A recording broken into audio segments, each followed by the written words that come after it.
Lord, you said, owe no man anything except the gift of love. You know I owe Emily 2 million. You know I owe so and so.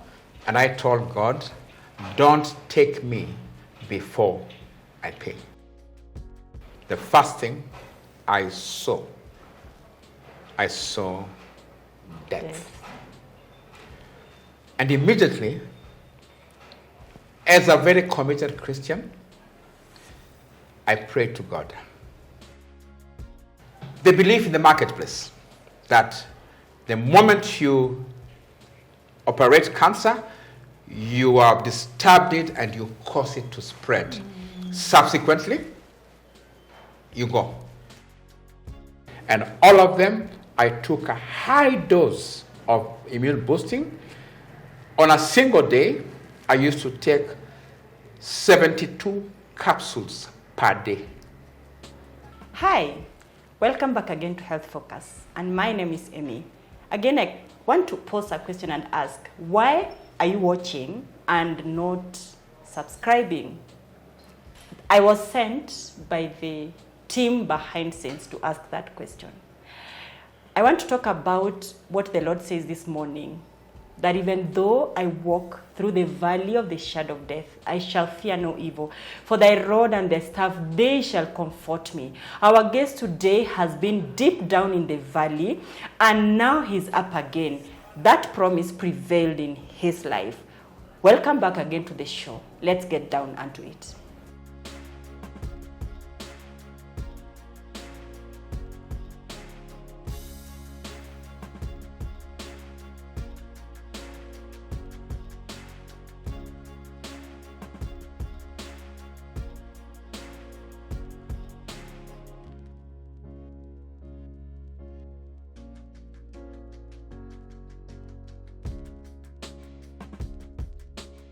Back then, when I was a student doing my rotation in the ENT department, I came across patients with issues with throat cancer. And when I was taking care of them, one thing was constant. They are unable to feed naturally. Most of them were feeding using the NG tube. And it was such a gruesome thing to watch. Our patient today, who we are welcoming, Antoset, is going to tell us more about that condition. Karibu sana Zaki. Thank you, Emily. Please introduce yourself to the viewers. Asante sana. My name is Ezekiel Libamira. Out in the marketplace, people call me Uncle Zach. I'm a senior citizen, heading to 70. I have a family, 2 sons, and a daughter, and I'm a grandfather. I was born in Nairobi, and I've lived here most of my life. That's me. If you want to go to the Christian circles, you can call me Dry Bones Live Again. Wow, that's a very good one. Now, take us back to the day you got your diagnosis, and how was it, when, and how was it done? Okay, thank you very much, Emily. Let me begin by saying a couple of months before I got the diagnosis, I was struggling with talking, struggling with breathing, and struggling with hearing. And that caused multiple challenges. If I talk to you, you would always have to pardon me, and it felt as if I had sinuses. And then different pain here and there. So I went to see my family doctor, who happened to be an ENT. And after the usual tests, she says, you have congested nostrils. She gives me some medicine, don't ask me the name. All I wanted is to get well. And she tells me in 2 weeks' time, it will be okay. In 2 weeks' time, it got worse. And the pain continued. And every time I'm talking to friends, in the public, because I'm a public speaker, and I'm talking and my hand is always here because the pain was more concentrated on my left.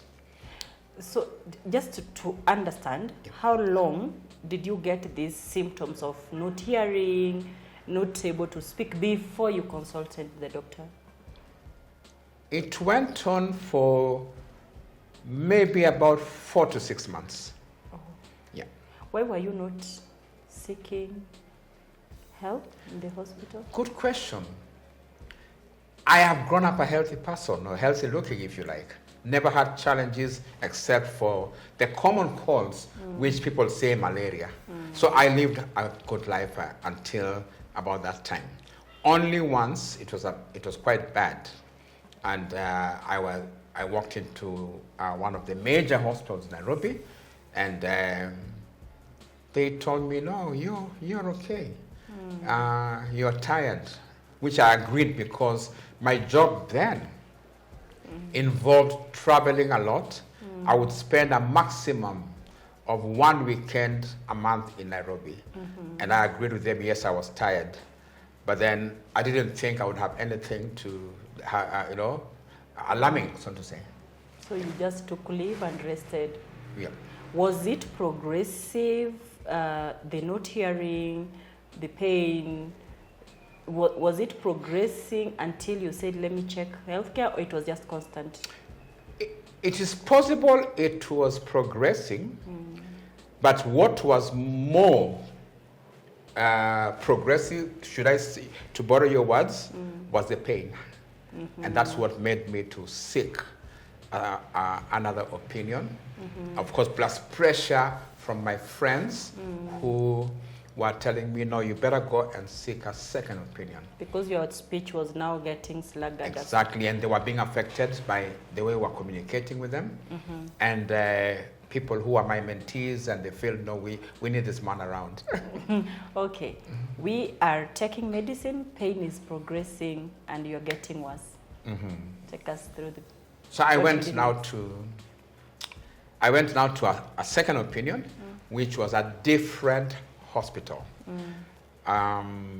With your permission, I'll say it was at the Nairobi's ENT Center, domiciled at the Nairobi Hospital. And I met a doctor who was very good. And in fact, the pain had even reached a level where it was now affecting my teeth. So I was just about to go see a dentist. And he tells me, no, let's do some tests here. I don't think it might be.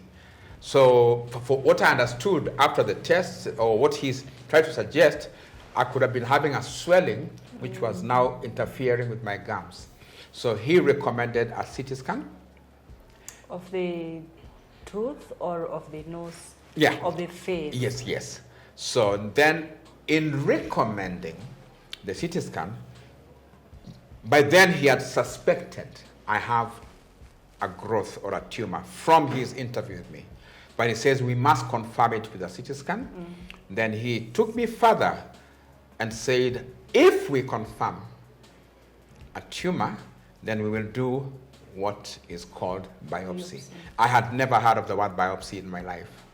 And so I didn't even know what to expect.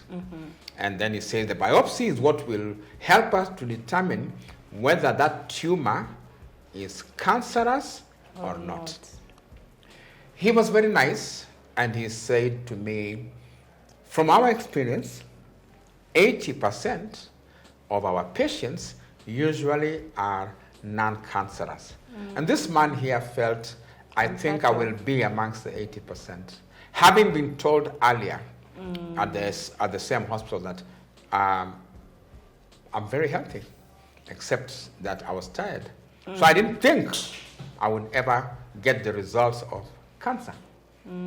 That is basically what happened. So I went there with confidence. At this time, are you having pain? Yes, pain is still there. How are you managing it? The normal painkillers, Panadol. So painkillers became your... My menu. Your Patco. So you went for the CT scan? Yes. So when I came back and they confirmed the tumor is when now I had to go for the biopsy. Yes. And after the biopsy, they confirmed, after 1 week, they confirmed that malignant. It is malignant. And What was your reaction? good question. Like most people who get that news, the first thing I saw death. And immediately, as a very committed Christian, I prayed to God. And I prayed to God like a friend, because the word of God in one of the scriptures says, he's a friend that sticks closer than a brother. So immediately, the doctor is talking to me, but he didn't realize I was praying. Very short prayer. And I said, Lord, you said, owe no man anything except the gift of love. You know I owe Emily 2 million. You know I owe so-and-so. And I told God, don't take me before I pay. Or at this time, you owed people. I was a big businessman, very big businessman. I was trading with. So you owe this bank, you owe this investor, and so on. And I used that scripture, yes, irrespective of those millions. To me, whether I owed 10 shillings, I see. My request was, God, allow me pay only love. Yes. Okay. So I want to go back to understand how the process of the biopsy is. Where was the biopsy done? At what point, at what position in the body was the biopsy done for them to diagnose? Very good. I was expecting, because the tumor has been discovered, they said in the nasal strip, I was expecting they'll open my mouth and, insert whatever instrument. But then they tried on this nose, it couldn't work. And they tried here, rather he tried here. And after some time, amidst the pain I'd never experienced in my life, then they were able to succeed. It was done inside the nose up. Inside the nose up, in what they called, in a layman's language, local anesthesia. Yeah. The anesthesia was sprayed in or injected on top? It was, oh my, it's a long time. Okay. I'm not so sure. I see. Yeah. I see. So after this biopsy, you have gotten your results. Yeah. And I wanted to know, at this point, what symptoms are you having?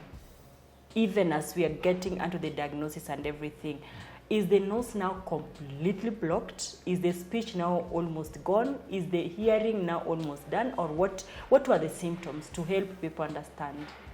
The struggle was the speech mainly. I would talk like somebody who is struggling with sinuses. And you know what that means? I may have to repeat something 3 times, especially on phone. That was the main struggle. And I'm a trainer, so you want to go and talk to people, and they're like, Zach, it's not the same. Some call me Mwalimu, some call me, and it began affecting me, even my way of presenting, because of the pain, really. Okay. So I had to step aside from training. By God's grace, I had mentored some people who took over. Take us through the management of the condition after diagnosis. Very good question. After the second or confirmation of the cancer,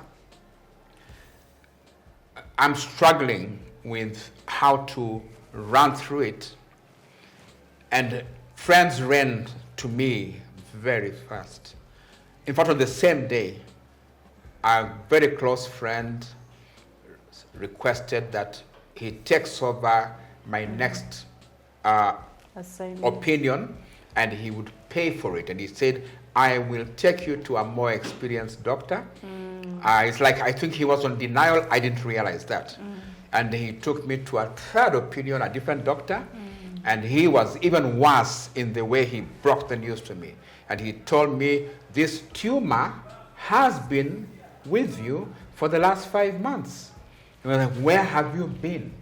And he told me chemotherapy and radiotherapy are not enough to deal with that tumor. We have to do surgery. And I tried to be composed, but in the meantime, deep inside me, I didn't want to hear about surgery. As a result, I went to a fourth opinion. Why were you afraid of surgery? The belief in the marketplace that the moment you operate cancer, you have disturbed it and you cause it to spread. Subsequently, you go. That was the belief, like most people. So I didn't want to hear surgery. And to me, like, it might interfere. If I live, my source of livelihood is my mouth. Speaking. I talk, and that's how I get paid, or rather, then. And I didn't want to hear that. So the fourth opinion, by the grace of God, it was a team of 3 surgeons. And all of them rejected the surgery idea. Okay. And they recommended me to an oncologist. Again, my first time to hear of the word oncology. So very quickly, the oncology now started the process of chemotherapy and radiotherapy, which of course I didn't have the money at that time. So before we start chemotherapy, I am hearing the seeking another opinion, seeking another opinion, seeking another opinion. What is this thing that is making you feel safe in the final opinion? So that now we will learn also when we go through it, we will know we are not going to settle on the first, second, and third. This is the opinion that we are going with. I think you want to hear good news. Yes. And in your mind, you have made up your mind that surgery is bad. And if you get an opinion that is against surgery, then you relax. Fortunately, these were 3 surgeons, and they all said no surgery. So that gave me a lot of, should I say, confidence that now I can go through the treatment, not knowing what to expect, not knowing what it will entail in chemotherapy, not knowing what it will entail in radiotherapy. But I said, now I'll go through the treatment. Okay? But as soon as people heard that Zach has cancer, I got, safely I can say, a conservative figure. 70% of those who knew would tell me, don't go for chemo, don't go for chemo. That was the song, don't go for chemo. But at that time, I am not answering back because I don't understand why they are telling me that, and I don't want to ask. Because I was going through very, very deep, painful thoughts. With your permission, I will say that costed me friends. That costed my marriage. Can be a bit hard sometimes to say. And having been married for 20 years, the mother of my children walked out. So I've got to go through this. Alone. It was hard. Let's go for a break. You lost your friends, you lost your marriage, your job, of course, you can't. I lost my business. I had lost my business to the post-election violence. And that, what I lost by today's standard would be equivalent to approximately 250 million shillings. Was it burnt up? It's quite a story. I had a business that had established branches across the country, but where I had the most branches was in Naivasha. And all that I invested, I couldn't find those people. They had gone away, and this is money that I had borrowed to invest. And you are not the origin of Naivasha, so it's not home. It's not home. It's a place called Karagita, you know that's what happened. Now you've lost that money, and then you've lost your livelihood of income, you've lost your family or your marriage, you've lost your health, you've lost your friends. Feels like job. Feels like job. People has even said, actually referred to me as job, the ones who witnessed what I was going through. As if that's not enough, maybe I could fast forward. when we did a fundraising for my medical treatment, it was done at church, Sitam Valley Road, and 1 hour before the fundraising, my vehicle was stolen. Right in church. I mean, it's very easy to give up life. How is the vehicle stolen? I don't know. It was parked as usual, parked outside, and I go back to the car to look for the car to bring it in the compound because the church service is over, and we are going to have, one of the tents to do a fundraising, and then I go and I find the car is missing. It's not the debtors who came to... No. The car had no debt, totally. No, like people... Okay, No. what I'm imagining, I wasn't there. Yeah. Whoa. So I come back and I have to keep that information to myself, people not to be affected, the ones who had come for the fundraising, except my business partner. So I just reported to police and I came back and continued. The only one prayer I made as soon as the car was missing. And again, I looked up and I told God, I know you have a better car for me. And that was it. I love to make brief prayers, especially in those desperate moments. And then we went through the fundraising, and from there, within about 2 weeks, I began my radiotherapy and chemotherapy treatment running concurrently. Chemotherapy every 2 weeks, and radiotherapy done every day of the week with weekend breaks, 33 sessions. Yeah.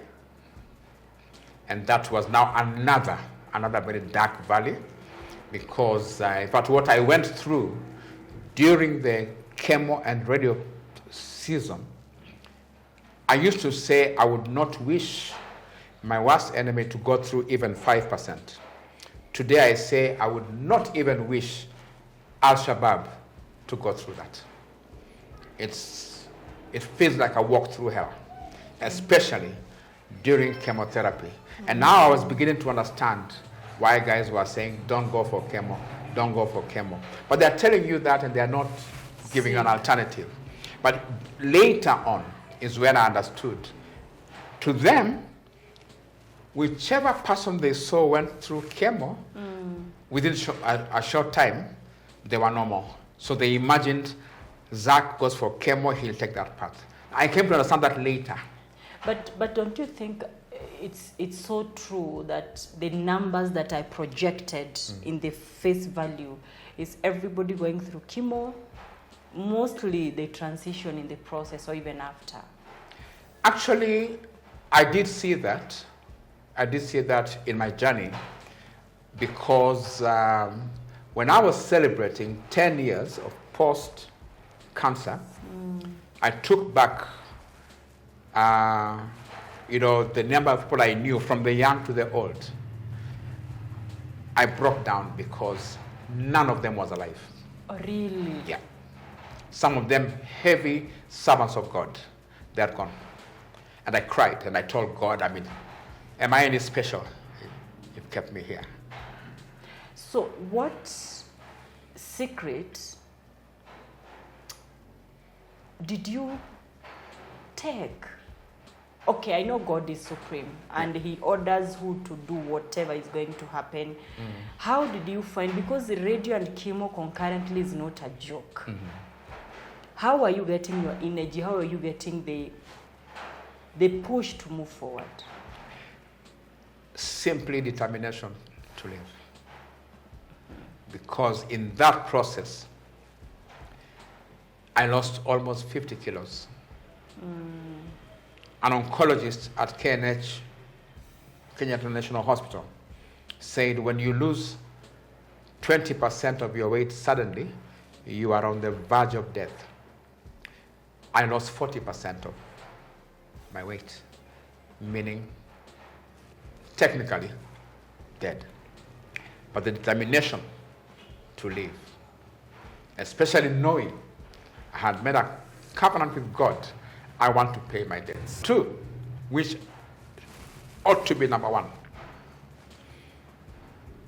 I took a picture of my children. My first son is called Michel. My second son is called Lucase. and my daughter, Melody.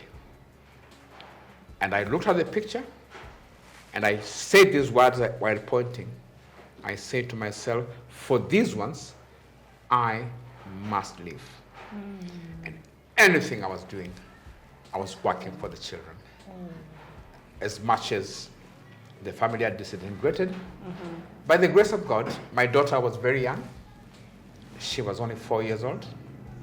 My children were old enough, 17 and 18. And they chose to stay with me.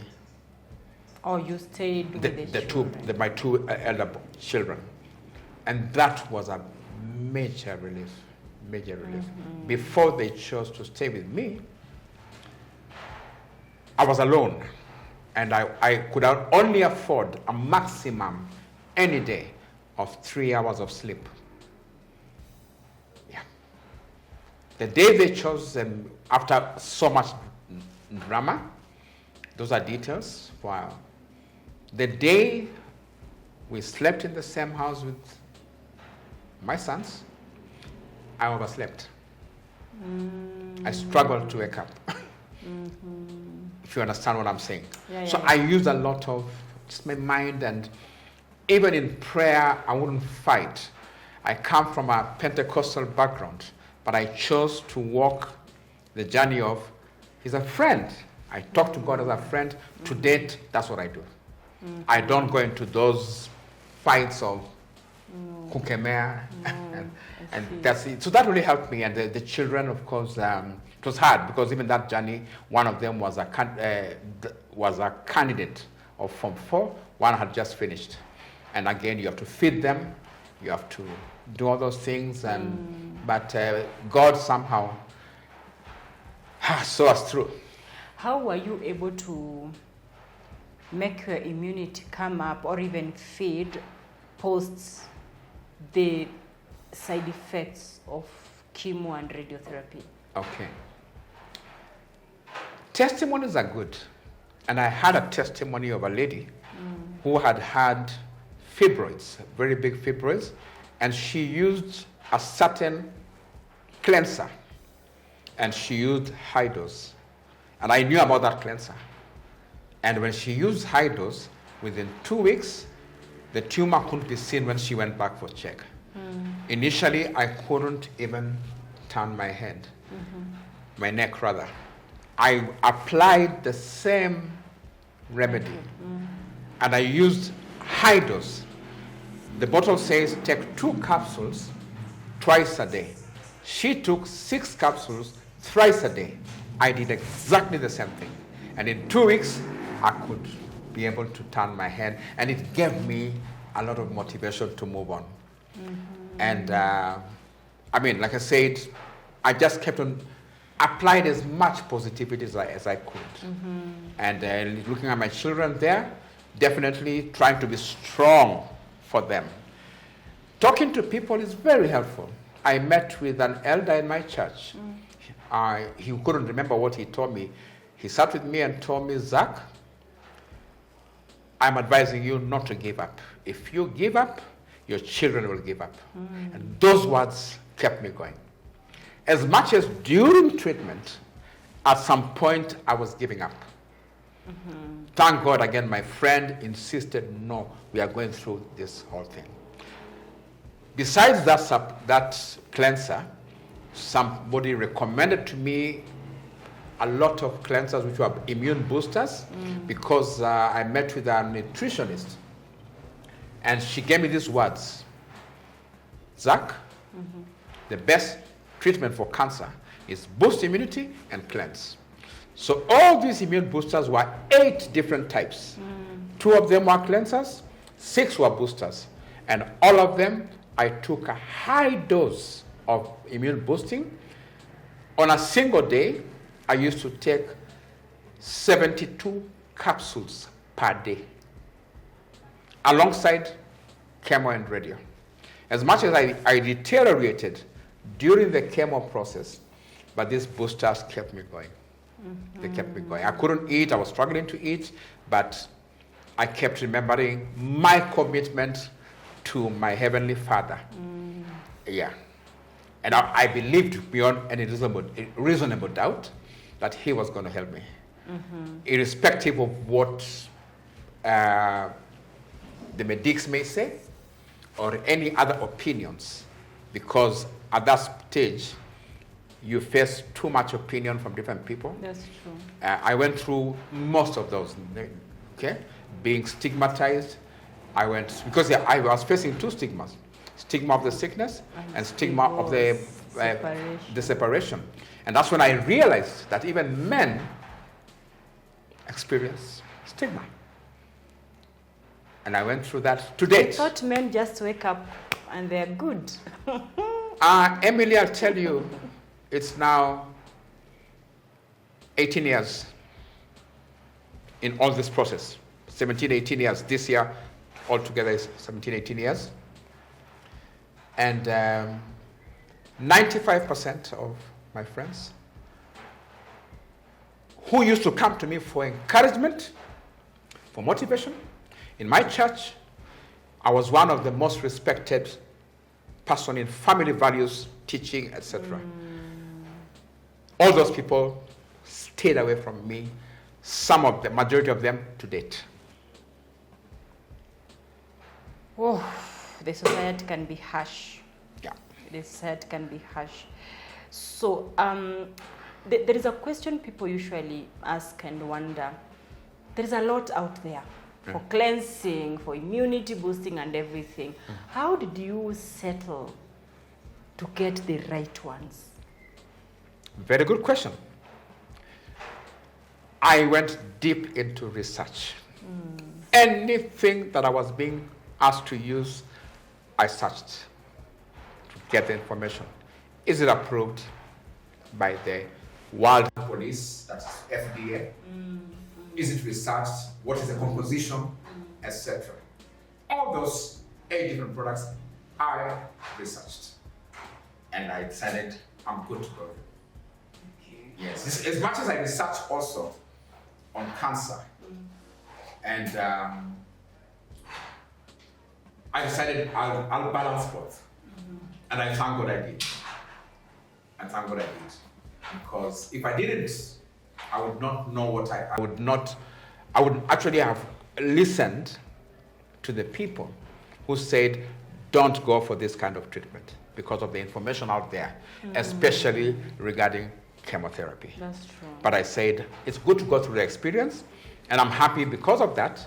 I am talking what I'm able to talk today. Absolutely. Because of that experience. Yeah, for sure. Yeah. So at that time when you are taking this supplementation, the patients you are going through the treatment with, were you able to share with them? Did somebody take them to? And what do you have information of the other patient who took them and they didn't turn out well? No, at that time, my focus was on Zach. The only patients I met who were going through cancer was on the bench at Kenyatta Hospital. You're sitting on a bench and my weight is gone. I have to carry newspapers to put because it's bones. Otherwise, I'm in pain. And then for those 2 hours, you're waiting for your turn. And then you begin talking. And you're sharing what are your experiences, which we did, for example. The 3rd day of radiotherapy, I lost taste 100%. I could not taste anything. Nothing. Honey was 0. Now you can imagine, walking that journey, you can't taste anything. As a result of chemotherapy, whatever you eat, it's rejected. So you're hungry and you're in pain. As you're eating, there's pain. As I take a painkiller and I'm drinking water to push the painkiller, the water touches my gums, pain. My tongue I'll be dehydrated, the tongue would feel dried like a piece of wood. When it moves, you feel like a razor blade has passed through your tongue. Mouth sores.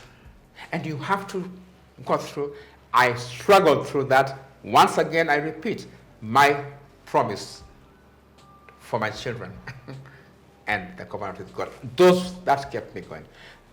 I remember people fighting me and insisting, you better eat. And I don't want to tell them until one day I had to say, rice is painful. Rice. I can only take the beans because they are softer. That's when they understood. We can't force this guy to eat. In fact, what I now began eating, what could pass. I don't know whether you've heard of these vegetables called murenda. I began now eating murenda, breakfast, lunch, dinner. Breakfast, lunch, dinner. You're drinking the murenda. That's not a vegetable to eat. You drink it. I think, whoa. Yeah, because it's the only thing that could pass. Even spinach done so properly, it's struggling to pass. So take what can pass. Take us to the good story of healing, how you found out that now, after 32 rounds of radiotherapy? 33. 33, yeah. And chemotherapy? Chemotherapy was 6 cycles, but done double. So there were 3. That's I got to learn when I had to ask, why are other patients going through 6 and mine are 3? And the chemotherapist told me, your case was serious, it was advanced. I came to learn much later, it was stage 3 whatever, and there's that belief that stage 3 and 4, there's no reverse. So that's now I understood why mine were 3. And so I went through that, and then now I began bouncing back, and after I completed, I went back for review, and the oncologist was thoroughly shocked, impressed, and said, we can't even see any signs of muscles. Then I began patting my chest, and I remembered what I was asked to use to deal with the muscles. And I used it once, and the muscles disappeared, and I continued using it. What were you using? It was some special green tea from China. Yeah. And by grace, because of testimony again, a certain medic in Nakuru, she said she had mouth sores, they were not going, she used that same tea, and the mouth sores went. So I remember that testimony, and that's when I also went for that. Do we have those products in the country? Yes, we do. Oh, okay. Yes, all right. Wow, for more information, if you want to know more about that, you just comment down below, and we will get in touch with Zach for much information. So you go back to the doctor, you are reviewed, they did a CT scan? They did all those processes. You know, let me say this to you, Emily. Yes. To me, the route of conventional medicine was just a routine. Why it was a routine? Friends had raised money. They had raised money. The doctor's, estimate for the treatment was what could be, by today's standards, 20 million.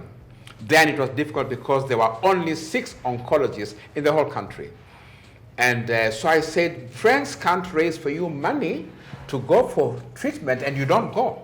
Oh, yeah. Even if you have an alternative, you have to account. So I chose to do that. And when I went back now, I continued with these supplements because now they were getting me back.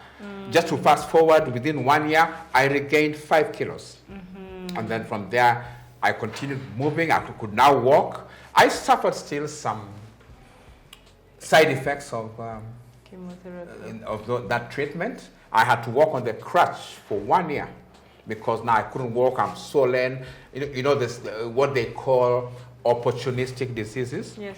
And because of compromised immunity. So I went for tests again, and the test was negative, but the doctor said what is reflecting is arthritis. So I had to walk with a crutch for 1 full year. And after that, I call it a miracle. I call it a miracle. Permit me to say it's very important to have good contact with your parents, your biological parents, because I had been invited to go to somewhere in Kakamega to go and give a health talk, especially cancer focused. But I had to go through home to see my father and my mother. And I saw my dad. I spent just one night with them. And as I was walking out, about maybe 100, maybe 50 meters from the house is where the exit is. Then my father shouts, "You forgot your crutch." So I said, I think that healing was, I think just being with my parents. I don't know. You miraculously got your healing. I miraculously got my healing. house. So I held that crutch and I didn't use it again to date. Oh. Wow. Arthritis was gone just like that. Well, I still have those challenges, but not like it was. I couldn't bend. I couldn't go to the washroom. I had to crawl at times because I can't walk. To go to the washroom, I had to crawl. Wow. Yeah, but like I said, when you compare to what you see, what you read about arthritis, I am done. I mean, I love dancing. I can still dance. You'll be fine fully. You'll be totally fine. Yes. Someday So you'll wonder, I don't have pain anywhere anymore, and I can dance forever. So I really thank God because this has helped me to be an encouragement to a lot of people who believe that cancer diagnosis results to death. A lot of people have contacted me from all over the world, from the US, from Sweden. I get calls, and they've heard my story because I've been interviewed in various TV stations within East Africa. And I think somehow the social media is very powerful. It goes out, so people have contacted me. Okay. And I've seen encouragement. Actually, one testimony of a gentleman who was referred to me because his wife had cancer. And we met, and after talking, we spent 2 hours talking. It was a Friday. She was leaving for India for the treatment of chemo and radio on Sunday. 2 months later, the man looks for me, and he finds me. We met somewhere, and he says, after talking to the wife, by the time she left for India, she was healed. Wow. Yeah, so I realized that perhaps this is what God wants me to do. Perhaps we will. Yeah, and I've been doing it without being tired. I don't look for money because of it, but somehow God provides in His own way. And if I would have wanted to, maybe I would have made money, but I felt no. God, in fact, I remember telling God, "You have given me a second lease, a new lease of life. Help me to be your vessel to help others." That's again a talk I had with God about 16 years ago, and I believe that's why I'm here. That's why you're here for sure. Yeah. Your journey through the health sector, the professionals, the doctors and the nurses, there is something that you wish you could communicate with those professionals. What is this one thing? I don't want to sound unfair. Though I know because of this kind of experiences, I've seen changes in doctors specifically. But back then, the way they broke the news of cancer could kill someone. For what you call is it clinical nurses or the nurses? For some reasons, they did their nursing well. That I want to be honest with you. They did it well. The only shortcoming then was the doctors, and that the major thing is how to break the news. That can mean anything between life and death.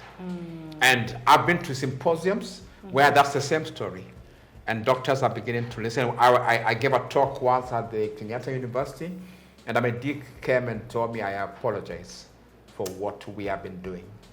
I apologize too for what my colleagues have been doing. Please forgive us. And for us professionals, can we change? Please. So now, if today they take Zaki, you will go to the Ministry of Health to help this country, what this one information or this one thing you'll want turned around? I would want to ask not just Ministry of Health, but the entire leadership of this nation. And when I say leadership, from the national leadership to the churches, the spiritual leaders, to the corporate leaders, because of how people get treated when they have cancer. I was in a meeting about 4 months ago, and we had testimonies of people being laid off work because of cancer, people being sidelined, etc. I said, please practice humanity. Practice humanity. Do more listening than talking.